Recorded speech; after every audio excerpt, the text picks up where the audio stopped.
Today we are joined by Joshua Gillingham, the designer of Althingi, One Will Rise. We'll discuss game design, the state of the industry, and some Icelandic history here today on Legendary Tactics. So today we'd like to welcome Joshua Gillingham, the designer of Althingi, a really interesting card game. And welcome to Legendary Tactics. It's great to meet you. Thanks for having me on. I'm so glad to be here. Yeah, I'm so excited to talk about your game. We are actually playing it last night with the kids as a refresher. So tell me a little bit about your history with the hobby and how did you get into game design? Oh yeah, sure. I'll go back. I just want to mention quick, I have had a few reviewers play with their family, and for whatever reason, kids are just ruthless at this game. It's about being a Viking chieftain, as you know, and I've had so many board gamers text me like my kid just creamed me at this game. It's very funny. But anyways, yeah, board game history. So I think I'm the only board game designer on the face of the planet that didn't grow up playing Magic the Gathering. And I love those types of games, but my family didn't play a lot of that. Other board games though, the classics like Risk and Monopoly and Clue and all that. But what really got me onto board games, as I would think about board games, was in university. I had a friend who was really excited about board games. He had moved from the States, and he had packed like a backpack full of clothes and then 2 suitcases full of board games. And I just thought, this guy's out of his mind. Like he's going to live here for 2 years, and he brought like 2 sets of clothes, and he's got all these board games. And I came to understand his priorities straight. He had his priorities straight, exactly. I came to understand, why, his passion, and he kind of got me going on it too. And so, we started with, games obviously like Settlers of Catan was kind of fairly early, but things like Dominion and some deck builders, and then all sorts of games. And so I really started getting into it then. And my original passion was actually a writer. So I write books, I write fantasy series, and I'm an editor for sort of historical fiction and stuff like that. So I was dabbling in the world of entertainment that way. And I thought one day I kind of just woke up with an idea for a game, and I thought, wow, this would be really cool. I knew from the process of writing a book that there's not really any magic to writing a book, and there's not really any magic to writing a board game. There's just a lot of really hard work. So, there's no magic program that writers use. There's no magic fonts or, pen. Yep. It's you just sit there and write words, and then you write some more, and eventually you've got 100,000 words, and then you spend a lot of time polishing those up. And so the Wizard of Oz sort of, magic behind the curtain had been drawn away a little bit for me. And so I thought, wow, a lot of respect for board game designers, and just in awe of, the aesthetics and the narrative and the mechanics. So I thought, I'd give it a try. I also have a degree in mathematics, and so I had a little bit of that sort of strategic calculation type brain. But then I also had this sort of creative side, and I just felt like board games are this really cool intermingling of both. And so I started to develop a prototype, just paper and pencil. And then, getting into, I did some Photoshop, graphic design stuff. I teach some graphic design as well. So started playing around with that. And there was a board game design conference happening in Edmonton where I was living at the time. And this was sort of like, those like cheesy movies of the young kids who want to start a band, and then they learn about the Battle of Bands. This was like, for me, I was like, oh man, there's this like board game conference. I need to create this game. And I was blown away.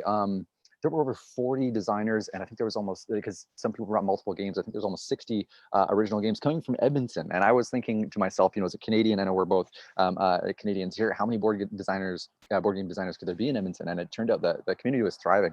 I've since learned that there's some amazing board game companies, there's some amazing board game designers in Canada. And I was just blown away by how encouraging and how open that community was. And so my first game, it was called Halls of Asgard, and it was a sort of a Viking Norse mythology themed game, semi-cooperative strategy game. It was a lot of fun to put together. But the first game to get published, I've designed several since, was Althingi, through Outland Entertainment in the States, and it's set in Iceland.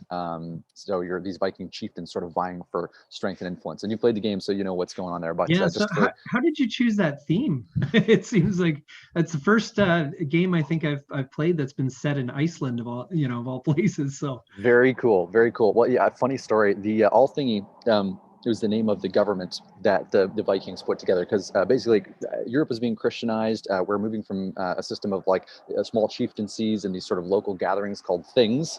And that's Old Norse, not English, a thing. And when Norway started to Christianize, the Norwegian Christian king, pushed out a bunch. He wasn't even Christian at that point in time, but it was sort of the Christian model. Pushed out a bunch of this, more traditional chieftaincy system government, and a lot of people who had a lot of power there were not happy, obviously. And Iceland had recently been discovered. Obviously, we know Vikings are intrepid explorers. We know all about that. And so a lot of them said, you know what? forget Norway, we're going to go to Iceland. And so that almost a Germanic tribal style of government was preserved in Iceland like hundreds of years past when it was in Europe, which is really cool. And just the geographical isolation of Iceland too gives it this unique sort of flavor of that's still around. So that being said, the name of the game is Althingi. It's based on that sort of tribal system of ruling by a few powerful individuals. And the government today in Iceland is still called Althingi. So when this really got ramped up on Kickstarter and stuff, my feed was such a weird mix of like people from the Icelandic parliament were like liking the Kickstarter and stuff like that. I'm like, this is awesome. And I was getting like news updates from like what the Icelandic prime minister said. Oh, wow. But so what got me onto this is I was in university. This was obviously a pretty transformational time for me. And my family is originally from Norway. So, we've got that Scandinavian heritage. I'd taken a Norwegian language class because I thought, what the heck, I need some more credits. I'd love to learn some Norwegian, maybe travel there someday. And it was then that I discovered the Scandinavian languages section of the university library. It had about an inch of dust on it. I don't think anybody touched They it. got a section? Yeah, they had a whole section. It was like one Wow. shelf, top to bottom. And I was there, I discovered the Icelandic Sagas. And the Icelandic Sagas are these sort of semi-mythic, semi-historical accounts, which are actually a lot more accurate than people thought them to be. Some archaeological research kind of starting in the 60s and 70s showed that a lot of these locations and events may have actually happened. But it just really got me going. This is your classic, Viking sort of, these heroes and these outlaws who, are traveling to distant lands. There's the Vinland sagas that talk about, Vikings coming to Canada. There's characters like Grettir the Strong, who's this like big superhero man guy, but who just keeps getting in trouble and getting outlawed and getting blamed for things. So that really inspired me. So I did a deep dive on Icelandic lore, history, culture, myths for about 2.5, 3 years. And by the end of it, my brain was just like ready to explode. So my book series is very inspired by that. And I was playing all these board games week after week because we had our weekly game. And I thought, wouldn't it be so cool to sort of recreate this sort of system? Because there's all this drama and there's all these politics and allegiances being sort of made and broken and gambits being made. And these battles, these ritual home gangs, which you fight in the game, right? Of these one-on-one duels. And so I thought, could I capture that in a game? And you can't capture the scope of something like that in a game, but I think it distilled down to its essence. Althingi really does capture sort of the spirit of that time and that way of living. That's great. And so so we got an idea of where the theme came from. What about the gameplay and the mechanics, and how do you go back in time to figure out a gameplay that maybe is based in some history but is also fun to play? That is a really good question. So the first game I designed, Halls of Asgard, is a semi-cooperative, asymmetric social strategy game, which, as you can imagine, was a nightmare to balance. Like dozens and dozens of, I would probably say hundreds of hours of playtesting, trying to get every player. There's 7 different players with asymmetric. It was just a gong show. Lots of fun. I love the game. I still believe one day it's going to make it out there. But I decided with Althingi, I wanted to make something that was mechanically a little bit tighter. Partly for practical purposes, it's a little bit easier to playtest, and it's a little bit easier to sort of dial it in. And partly just because I wanted to give myself a challenge. So the original idea for the game was to have a game with every card and having 2 values. And that's basically the game. And what that turned out was just sort of an idea in my head, like, wow, okay, that would be kind of simple. What could you do with that? It's almost like you limit yourself and then ask yourself, what could I do with that? And so in the game, there's 2 values on each card. There's a strength value and an influence value. The characters in the game have both a strength and influence. That influence is sort of political influence that you use to win the game. Those are sort of like your points. And the strength is used to fight home gangs. And so that was sort of the original idea. Create a game, very minimal text, I didn't want a big rule book that, was like 60 pages long or anything like that. I wanted something that you could throw on the table, that you could play with your friends, even maybe as like a warm-up game. If you're going to play a longer, like my board game group usually plays 2 or 3 hour long, games. So that's where it started, was like, could I have 2 values on a card, Viking, Iceland, and the rest of it kind of took off from there.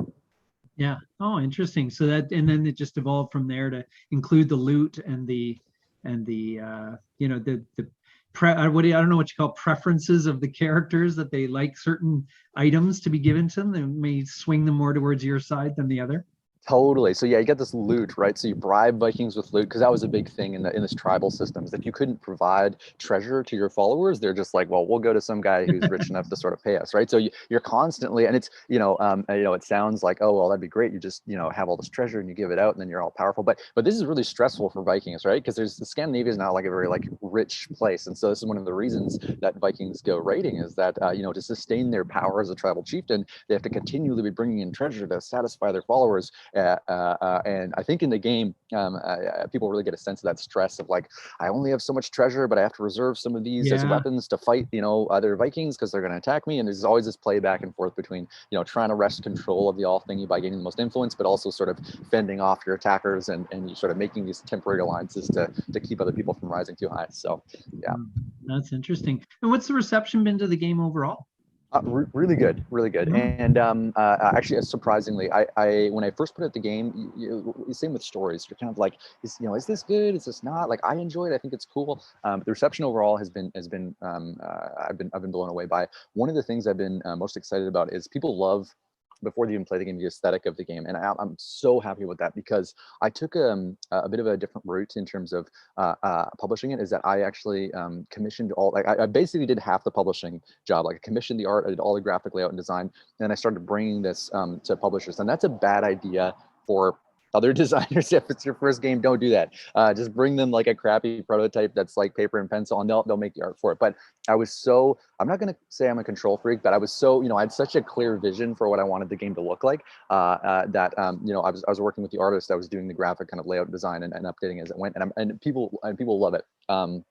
I know what you'd say. I play a lot of games. I haven't seen a lot of games. In one way, it's minimalist. It's got that sort of red, black, and white are kind of the only three colors that are used in it. It's very gritty, right? There's a lot of like smears and scratches and stuff in the game design, and the character sketches are kind of just like roughed out, almost like portraits, like one of those like legal crime sort of like type scenes. So people love the aesthetic. It's something a little bit fresh. It's something new, and it fits with the Viking theme, right? It's a little bit gritty. It's a little bit I wouldn't say dark, but it's a little bit, it's a little bit edgy, so that's nice.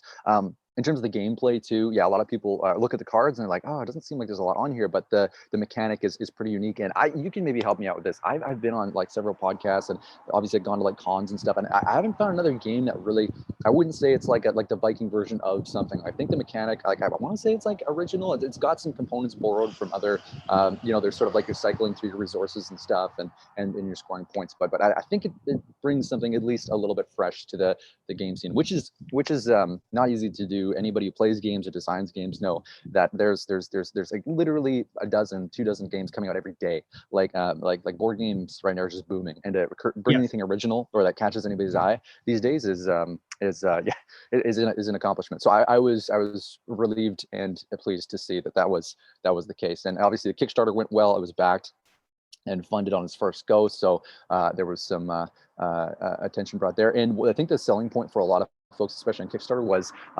Vikings. Yes, there's a lot of Viking stuff out there, but that historical tie-in and a little bit more of that grounding in historical reality, not Vikings with big horns in their helmet, not like, sexy Viking ladies with like metal bikinis. It's like, no, they didn't wear that back then. Right. We got like real Vikings, real people, old people, young people, beautiful people, ugly people. And the treasures are all based off of archaeological finds too. So for your inner history nerds, there's that little aspect too. So Kickstarter was a good experience for you overall. I am so grateful for the backers that backed Kickstarter. The year I did the Kickstarter, actually I did 3 Kickstarters in a single year, all successful, and that was one of the craziest years of my life. So I did a Old Norse translation, like a humorous phrasebook with a fellow author who does he's a Viking comic series and a professor from Iceland. So we started with that. It's called Old Norse for Modern Times. That went off well. I actually tripled their funding goal on that. I kind of was learning the ropes. My creator friend from Victoria was kind of taking the lead. I kind of learned how the process goes. Very stressful, but very exciting, obviously. I ran the second one, which was for the board game, and then I ran a third one for an anthology of fiction that I edited based on the game. So if you played the game, there's all these characters. There's like Gita the Grim and Ragnar Goldmane, and this anthology. We invited a bunch of authors, like top notch, like New York Times best-selling authors too, several of them too, to write stories about these characters, which is so cool. And so it sort of fills up the backstory of why are they at the Althingi, where did they come from, and we're just able to expand the scope of that historical tie-in so much more. So those 3 projects all back to back. It's nuts. I'm trying to think of a comparison. It's one of those things that like you're in the moment, you're like, this is wild. Like I'm not sleeping, like I'm staying up every night. It's so stressful. Like I've got like ulcers for 30 days straight, like nonstop. And then when it's over, you're just like, oh, that was so awesome. We passed our funding goal. It was great. But it's an experience, and it's not I think some folks who are maybe beginning designers see stuff like Roberta Taylor from Edmondson had a Kickstarter recently for Creature Comforts, Canadian designer, female designer. I think she got like a female designer, Canadian Designer of the Year award, I think this year. Great. Super awesome, just person and designer. But yeah, so her Kickstarter through KGTB ran like $600,000, right? And you look at it, you're like, oh great, I put something up on Kickstarter and it just makes all this money. This is great. Kickstarter is a lot of work. Like literally, if you like are thinking that Kickstarter is easy, you should just get a part-time job and just raise $6,000 yourself rather than doing Kickstarter.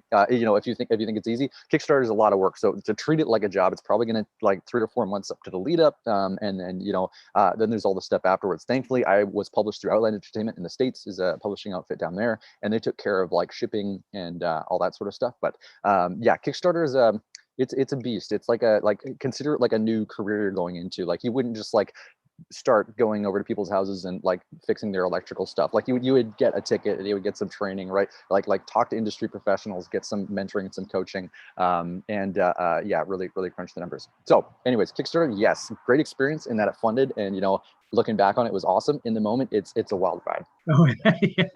Great. Wow. And so what tips do you have for budding game designers, you know, in terms of you know, what approaches have you found to game design that you've found have been really effective? That's a great question. So I run a board game design group here on the island, and so we kind of mid-island we meet. Well, before COVID, we're meeting every month. It's been a while since, but yeah, I think there's a few. One thing I would just say is like the board game design community is amazing. I do a lot of writing, and writing is great, but like writing is just it's so cutthroat. Like if you can sign a book, you are just like the 0.001%, and other writers are sometimes receptive, sometimes not. Publishing houses are just brutal. Board game design, like so encouraging. The whole community is so welcoming, and I think it's the ethos of board games in general, right? Welcome to the table, let's play. Yes, not that board games are perfect, but that's definitely our ethos. So if you're feeling kind of nervous about like, oh well, I'm not like a real designer, like can I really go to a board game design meet? Look it up. Meet up in your city. Facebook probably has a group. Maybe there's something even online. Go meet up with some local designers. And if you're nervous about it, don't bring a game the first time. Just come and play test. Every designer, you know, would you know, sell his cat's tail to be able to have, you know, a few extra people can play his game. Sorry, that's just how designers are sometimes, right? Because we're so desperate to get people to play it. So come as a play tester, see how it's done. If you have a design, it doesn't have to be fancy. Paper and pencil. I literally have gone to design conferences and played with guys who have like, you know, have had games in the top board game 100, and they're using like you know, like bottle lids from their milk cartons to like, you know, use as counters and stuff like that. It doesn't have to be fancy, right? Yeah, in general, it's a very welcoming and encouraging place. And I it's not perfect, you know.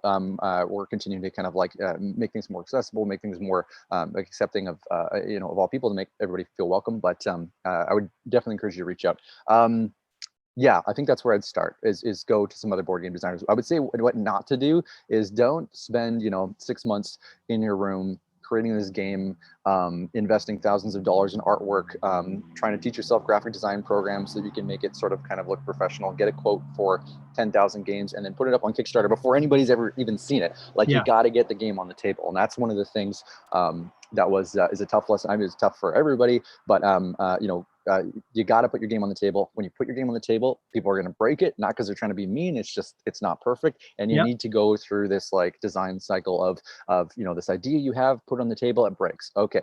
You know, pick it up off the ground, fix it, put it back on the table. You got to do that at least a dozen times before you're even ready to start thinking about, you know, Kickstarter or pitching to publishers or anything. And don't rush it. It's a great opportunity to connect with other people who are passionate about board games and who are, encouraging to you and want the industry to grow. So it's very similar to the editing process when you're writing a novel. Right? You have very similar. You write it out, and then if someone reads it and then breaks it, and then you have to fix it, and you know, oh, what about this plot point? You know, that kind of thing. Oh, 100%. Yeah, and very, very close. And just because that's my experience, I would say very, very close thing. Writing is so fun. I don't mean to give a bad impression of the writing industry, but writing is so cutthroat and like so brutal. And like board games are competitive, but they're so much more encouraging. But there's this saying that I think is helpful from writing. It's called "kill your darlings." which sounds rather morbid, but the idea is that, you know, it's like, oh, I really want this one character to be in my board game, but it's like, at the end of the day, you have to ask yourself, do people like playing him? Is he adding to the you know, the overall dynamic? Is there any part of his mechanic that's broken? Yeah, you know, fix them or ditch them, like one of the two, Yeah. right? Like it's got to fit and it's got to be there. And the other thing that I've sort of come to enjoy, this really frustrated me at first, but is streamlining your game. So when you're putting a game as a game designer in front of folks who have never done game design, or maybe just hobby board gamers, you know, you put it in front of them. And so this was classic with Althingi. I'd put it in front of them, and it's, you know, this card game, very compact, fits in a small box, sets up in like under 2 minutes. And I get some feedback, you know, they enjoy the game. They're like, oh, you know, it'd be great if there was like, you know, every character had like a 3-dimensional mini, you know, that was like here, and then there was this like, you know, live map that like, you know, went out, and there was this app that was like, you know, you could, and it's just like, you know, all that's cool. And some board game designers have made that work, but that's another challenge of board game design, is streamlining. You know, I've got this idea that's this big, but my box only fits this much. Yeah. So you know, what's it going to be? What's going to have to cut? And inevitably, I'm always amazed. You know, you'd think that cutting it down would really reduce the experience, the impact of the game, but I find in almost every case, cutting things down has really actually helped to hone and narrow and focus the game and make it a more enjoyable experience for the player. Obviously, the designer, well, just like writers, always have regrets of scenes they had to cut and characters they had to trim back. But for the player who's actually playing at the table, it becomes a much better experience. Yes, because they're not coming to the table with those you know, they didn't have your character in mind when they sat down to play. You know, they just get what's in front of them. Exactly. So Yeah. Well, that's great. So what's next for Joshua Gillingham? What's next for Little Hammer board games? What's new on the horizon for you? Yeah, so I got a few projects coming up. So writing wise, I finished my fantasy trilogy, and I'm starting a new one. So on that front, that's exciting. It's through Crow's Nest Books. It's called the Saga of Torin 10 Trees. It's a sort of Icelandic Norse inspired fantasy adventure. It's got a lot of Norse lore elements, and it's published through Crow's Nest Books, which is a publisher from Toronto, which is really cool. I was able to work with them. Okay, So I'll put a link in the description for you. That would be fantastic. If people are into that sort of thing, that's right up their alley. Very, very kind of Tolkien-esque if you're that way. Much more Tolkien, less George R.R. Martin. So if you lean towards Tolkien, then you'll probably like it. So I've got a new series started there. I can't say anything about that. That's all sort of under wraps. But on the game front, I've got a new game coming out also in the Althingi universe. So what Outline likes to do, they like to, rather than just build a game, like to build a universe. So for example, with Althingi, the game came out, and there's an anthology. There's a novelization coming out of one of the characters. So there's going to be like a whole novel series about Guida the Grim, who's one of the characters. And there is an amazing writer from Switzerland who's writing that for us, which is great. And so I've got another game coming out. And this is a 2-player game called Shield Wall. And it's set in the Althingi universe. And what it does is it takes historical shield wall tactics. And you play against each other as 2 sort of Vikings fighting over control of this fjord. And it's kind of at the height of the political conflict in Norway as people are being pushed out into Iceland. So there's a tie-in, it's in the same universe, but completely different mechanics, introduces some new characters, and yeah, like I said, sort of tries to take a look at the historical and really fascinating you know, shield wall tactics. We're actually evolved from sort of Roman shield tactics and were adapted to, you know, sea warfare and you know, war in the north and war in sort of the more marshy places like UK. And so that's been a lot of fun. So look out for Althingi Shield Wall. As well, there's an expansion to Althingi, which is set to go into Kickstarter, in September, called Saga Heroes. And so Saga Heroes introduces 10 new characters to the game, all drawn from the Norse sagas, as well as 2 brand new mechanics. One which is feuding, and so in the Icelandic sagas, a lot of them are built around these feuds between these clans and families. So you can start feuds with people. It's so much fun starting a feud with somebody, and you can escalate it. And it's just that stakes get higher. It's awesome. There's these kinship cards. So these are these secret objectives where there's these clans that you are trying to sort of unite. And you score points at the end. And then last but not least, there's a new loot card introduced that lets you sort of mess with other players' bribes. And so there's, like, for example, one of them is rotten fish. And so if you slip rotten fish into the bribe pile, you can sort of sneak it over to their pile, and it ruins one of their bribes. Like, you know, they're going to give this gold ring, but it smells like rotten fish. So yeah. So and in terms of the depth and complexity of the game, it really sort of you know, Althingi right now, it's very streamlined. It's a nice quick play, and you know, it's strategic strategically varied enough to keep it interesting, but this is really going to deepen the experience for players who want not only more of like a deeper mechanical sort of board game experience, but also just thematic, like, you know, really stepping into the role of being an Icelandic chieftain and you know, all your scheming and all that sort of thing. So Yeah. Oh, that sounds exciting. The sense that I got from playing Althingi a few times was, yeah, like this is really fun, but man, there's lots of room to expand this thing. You know, totally. lots of directions you could take it. Totally. And that comes back to that whole design principle of like, you know, you cut maybe like, for example, like the feuding was something that I'd played around with before. And I had cut that just because it wasn't at the time kind of it wasn't working the way I had it set up. But now I get a chance to do the expansion and to bring it back in even better and build on a game that's sort of already sort of stable and set. So cutting something from a design perspective doesn't mean it's gone forever. It may just be you have to wait or put it in another game or put it in expansion, Yeah. right? So yeah. Yeah. Oh, that's great. Well, thank you so much for sharing your experience as a designer and about your game. I'll put links in the description so people can find it. Is there anything else that you wanted to mention or promote, a website or anything at all that we can include in that? Or Thanks so much. Yeah, it's been a pleasure chatting here. You know what? Could I send you a few links to some like Canadian designers that I love? Because I'm thinking, especially for subscribers from the States, there's some really, really amazing designers and there's some really amazing publishers here in Canada. So I'm gonna you probably know about them already, but just for this episode to feature them, I'll throw in Roberta's info at Roxley from Calgary, Burnt Island Games from out east there. Just a few that I think are worth checking out if you're maybe not from Canada or you are from Canada and you want to check out absolutely, Canadian yeah. games. I That'd be think great. that's So, great. You know, one of the fun things about the way board games have expanded is how many international players are coming into, you know, we're getting game designs from all over the world now, which is incredible.